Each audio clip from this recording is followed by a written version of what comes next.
Here are the 5 cheapest accommodations in Singapore I can find online, and I'm going to take a deep dive into whether is it worth staying and if you should book it or not. But before getting into the video, here's a short disclaimer.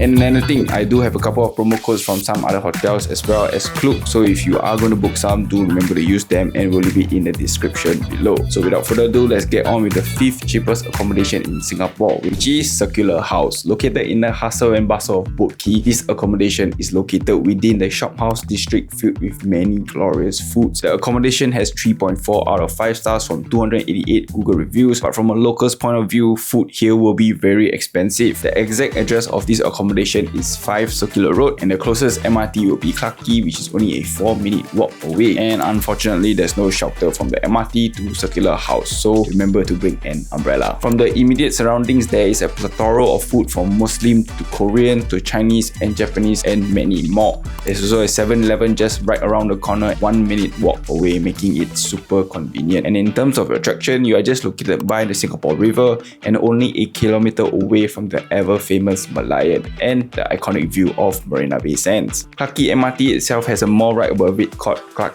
Central, and to be honest, it isn't the busiest shopping mall, but I wouldn't say it's super abandoned as well. And on to prices, a night at Circular House will cost you only 67 Sing dollars for a single bed in the dormitory room. And there are also 10 more different type of rooms, and amongst these 10, they do offer private rooms as well, but not all with private bathrooms. And something noteworthy would be that they offer a family suite that can accommodate 8 people. The room is sized at 150 square meters and is priced at 287 Sing dollars. So all in all, location wise, it is quite decent, and I would say if you are in big groups, you can consider this accommodation.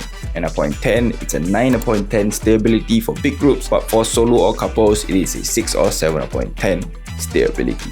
And the next hotel, Rise Hotel Kallang, and it's a hotel and not a hostel. But do take note that under these brands, there are 4 other hotels in Singapore, and the one we are referring to is the one located at 112 Sims Avenue called Rise Hotel. And with 596 Google reviews of 3.2 stars, this hotel is situated in the Geylang district, aka the red light district, but back in the old days. But it has been many years since it was known as that, and I would say it's rather safe along the main stretch of road. But always just don't put yourself in cautious situations like walking down dark alleys. And in the direct vicinity, there are many good food, and this area is known as a supper spot for many locals. There's also the ever famous frog porridge as well if you are keen to try it, as well as food stores that sell grade A durian, which you have to try in Singapore. And in terms of transportation, there are bus stops within a 5-minute walk, and there are also train stations that are distance away, one being Aljunied MRT, which is a 9-minute walk, and the other MRT is Kallang MRT, which is an 11-minute walk. Both are not sheltered as well, so do take note of that. And getting to Marina Bay Sands will only take you about 35 minutes,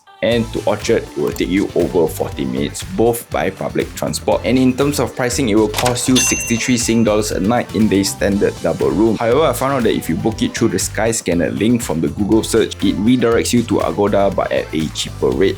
So if that happens to you, book that instead of booking directly from Agoda. And as for the room types, it provides over 9 different room types, which are all private rooms. They do not provide dorms, but they do provide day use of about 5 hours. And the most expensive room goes for about 90 Sing dollars and size at 11 meters square, called the Superior Double Room. So in a nutshell, stability wise, 4.10 for me. And moving on to the 3rd cheapest accommodation in Singapore, it's the K Hotel 8. Literally just 10 minutes walk from the previous hotel, and it's located along Geylang Lorong 8. Similar to Rise Hotel, this hotel group is called K Hotel, and it has 8 other outlets across Singapore, from hotels to hostels. And the ones that we're talking about is K Hotel 8.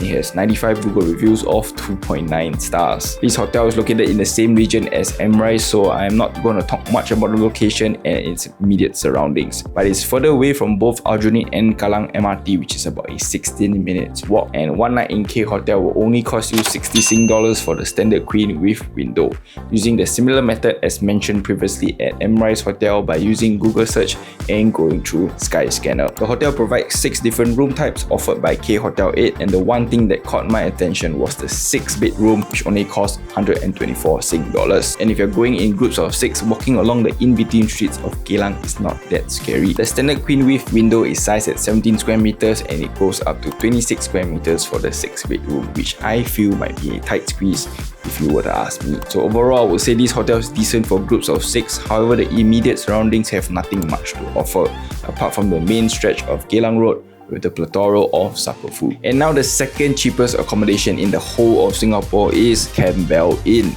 and it's located near Little India within the shop houses area. The nearest MRT is called Rochor, and it's also walkable to Jalan Besar MRT, which will take you about 5 minutes. And the price of this accommodation varies from 23 Sing dollars up to 38 Sing dollars, so it depends on where and when you are booking this.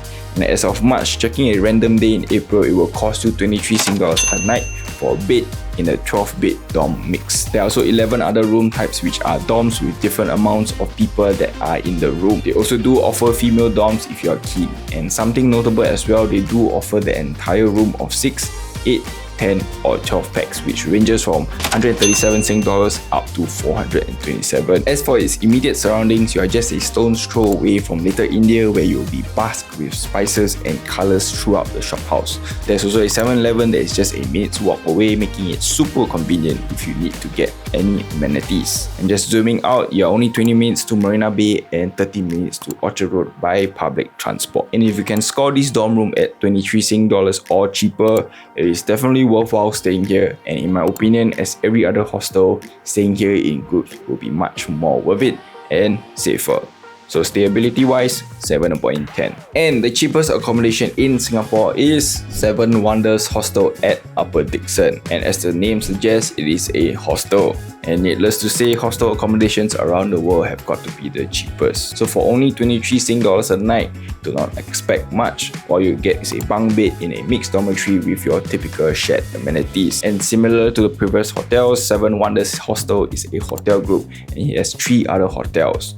The one that we are referring to is called Upper Dickson, which is located in between 3 different MRTs, Rochor, Little India and Jalan Besar. There are only 2 other room types. One is female dorms, which are only for females, and the other is a queen size bed in a mixed 14-person dorm room, which is priced at 50 Sing dollars a night. And the cheapest rate that we could find was $23 per night, and we found it on Agoda, directly to Agoda and not through Skyscanner or anything else. And in terms of location, since it's similar to the previous accommodation, I will not dive in too deep into it. So if you ask me, this is very good for its price and location, but I personally do not stay in dorms. But judging from an overall perspective, this is a 9.10 stability if you don't mind staying in a dorm with 13 other people. So there you have it, the top 5 cheapest hotels in the world's most expensive city. And as usual, most of them are hostels and not hotels. But to be honest, if I envision myself as a tourist, I might consider staying at some of these myself. So if you somehow found this video helpful and want to know more about hotels in Singapore, do remember to like, share and subscribe so I can do more videos like this. And do remember to check out all my other videos and see you guys in the next one. Peace!